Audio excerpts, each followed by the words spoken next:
Hello, Internet. I'm coming to you today with a big idea. But first, I want to tell you a little bit about how I got there. So, we all remember Andrew Yang's running for president, right? It was really, for a lot of people, the first place where we were introduced to an idea called Universal Basic Income, or UBI. And there's been a lot of criticism of this both from the left and the right. The right says that it would be far too expensive, and the left says that it's basically a Republican Trojan horse. You gotta wonder, if both sides are criticizing this and accusing the other of having the wrong idea, then maybe there is actually something wrong with this idea. And I advocate for it because I believe that we should have a good option for people who are unemployed. I don't think that our society really needs all of the jobs that it has. I mean, we see a lot of defense of our health insurance industry, which seems to be a huge money siphon on the American public, just because jobs would be lost and there would be no real adequate replacement for them if we completely cut the middleman out of our health industry. So, universal basic income is a way to bridge that gap and a way to bridge a lot of other gaps within our economy while revamping it for a modern world. But I actually have to say that while I may have been turning a blind eye to some of these criticisms, they're pretty valid. I mean, a UBI is kind of a bad plan. It pumps a lot of money into the economy, which, while in the short term that may not be a bad idea, it does seem like that might lead to inflation, which is an idea that's being, I guess this is my left. I guess this is your right. I don't know. Mirroring is weird. It seems like that might be kind of valid, at least in the long term. And on the other hand, the idea of it being a Trojan horse, well, I feel like I need to explain that. So, a lot of the reasons that people on the left don't like the idea of a UBI is it seems like a way to get rid of a bunch of other basic services. For example, if you have a UBI, do you really need food stamps? Do you really need housing assistance? Do you really need all of these government programs? And if you get rid of those government programs and then all of that effort is focused into a UBI, what happens if they get rid of the UBI as well? So I get that idea. And I also get the idea that if we had a universal basic income, if everyone was being paid $1,000 a month, that would just encourage all of the, especially the rent seekers, like literal rent seekers in this case, to just raise rent up to a point where it steals most of our income anyways, that would really counterbalance the effects of a UBI. But until this point, until today, I didn't really have anyone propose to me an alternative when I brought these ideas up. But I'm in an economic policy group, and I brought up some actually unrelated concerns and talked about UBI and had someone actually give me an alternative. And it's called BIG, a basic income guarantee. So this would be for everyone who is unemployed or underemployed. If you're making under a certain amount of money, that difference between whatever the basic guarantee level is would be paid by the government. In that way, it's similar to a UBI, except that working people wouldn't necessarily get it. It would ensure that even if you're underemployed, you would still be able to live at a basic sustenance level, and if you're unemployed, the same would happen. But it doesn't push up everyone's wages in a way that would make it feasible for the same rent seekers that I mentioned earlier to be able to raise rent on you just to accommodate for the difference or accommodate for the extra income that you're bringing in. But there's another reason why I think that this is a good and even necessary idea. We see in our economy a lot of jobs that are there just to provide people ways to pay for food and housing, even though we don't really need them. And all of these extra jobs that are really producing a null benefit, if not a negative benefit on society and the ecology and our planet, we need a way to be able to transition out of these worthless jobs. And it seems like a basic income guarantee would allow us to do that. It would provide us some protection. Because if we just clip away these jobs now with no safety net, that puts a lot of people in a bad situation that I would like to avoid. So it seems like implementing a basic income guarantee before we do that would be a good way to make this a safer transition into a more sustainable world. But in addition to that, think about this, because it solves another problem that you might not see coming, and that's the idea of having an insufficient minimum wage. If a lot of workers could stay out of work and still make as much money as they would working a full-time minimum wage job, well, wouldn't that encourage jobs that are paying the current minimum wage to increase wages to give workers an incentive not to stay home? It absolutely would, even without necessarily changing the minimum wage.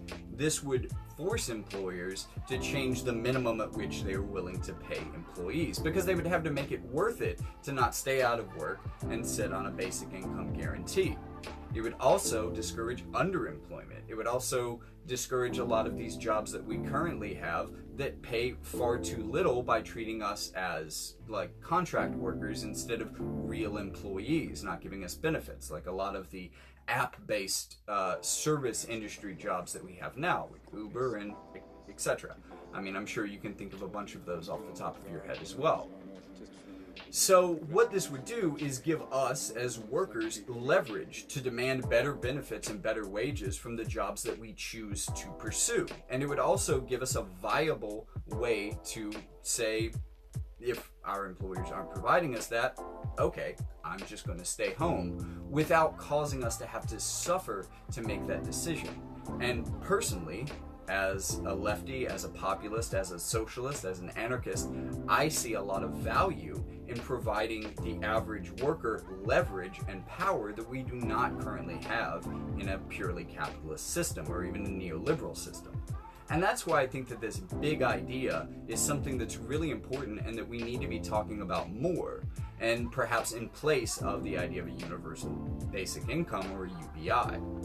And I would really like it if a candidate like Andrew Yang, who I see a lot of promise in, honestly, would shift his thinking away from a universal basic income towards something like a basic income guarantee, because it achieves all of the things that he campaigns for, does it in a better way, and does it in a way that the left can't complain is a Trojan horse and the right can't complain is a huge waste of money, because it wouldn't be.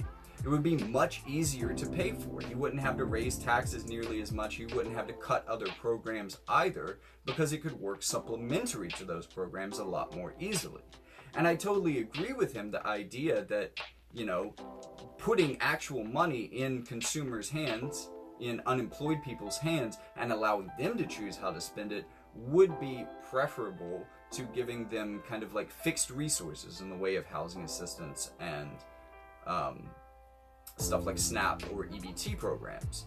Not to say that those programs need to be cut, because there's definitely people who need those and would need those in addition to this.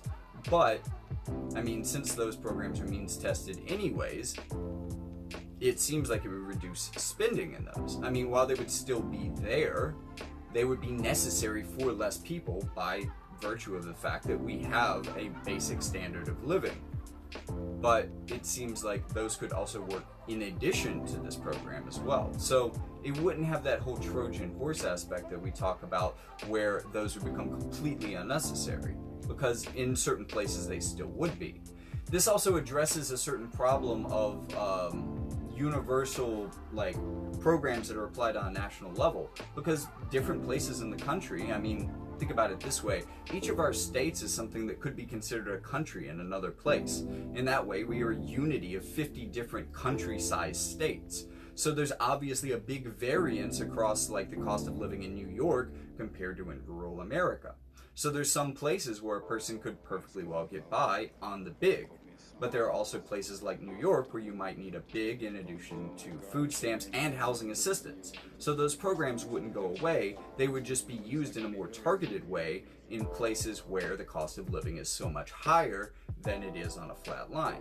This would also mean that the level of a big wouldn't need to be as high, so there wouldn't need to be as much spending in it, because it could be easily supplemented where needed, as opposed to just giving someone in a rural area what would amount to living as a king for doing nothing, which would be very hard for the local businesses to compete with in a way that would actually discourage small businesses. Because that seems to be the problem, especially with raising the minimum wage or implementing a UBI on a national level. There are some places where it needs to be raised less than others, and some places where it needs to be raised a lot more than the minimum that would make feasible sense to be implemented on a national level. So this allows for a more individualized approach for different communities and addressing different community needs or different levels of community needs. And that's why I think that this big idea is something that we need to put a lot more thought and a lot more time talking about into. So, thanks for showing up to my Fox Talk. I really appreciate you guys for tuning in, and I'm probably going to work on doing something with the green screen and putting this up on YouTube later. So, thank you very much, and if you are watching on YouTube, I would like to thank all of my patrons, or, just anybody. I guess I could be doing, this basic level of live stream for free, but for all of you that appreciate the extra work that I put into my videos, thank you for financially supporting me and allowing me to take the time to be able to do this, in addition to purchasing the resources that I need to do this. And at this moment I have 7 patrons in no particular order that I would like to shout out. We've got Artemis Rivers, Kali, Swolitariat, TX Watson, Woohooligan Comedy, Holly Smith, and Ranger Jenny. Thank you all for being willing to take a little bit of what is probably for most of you a really unsubstantial wage and help me with it. And many of you, I'm not the only person that you are a patron of. Thank you for helping all of those other creators as well. So, see you next time. Probably going to do another live stream a little bit later today to talk about COVID, because that's a hot topic, and I have found some new stuff on it. So this should be interesting.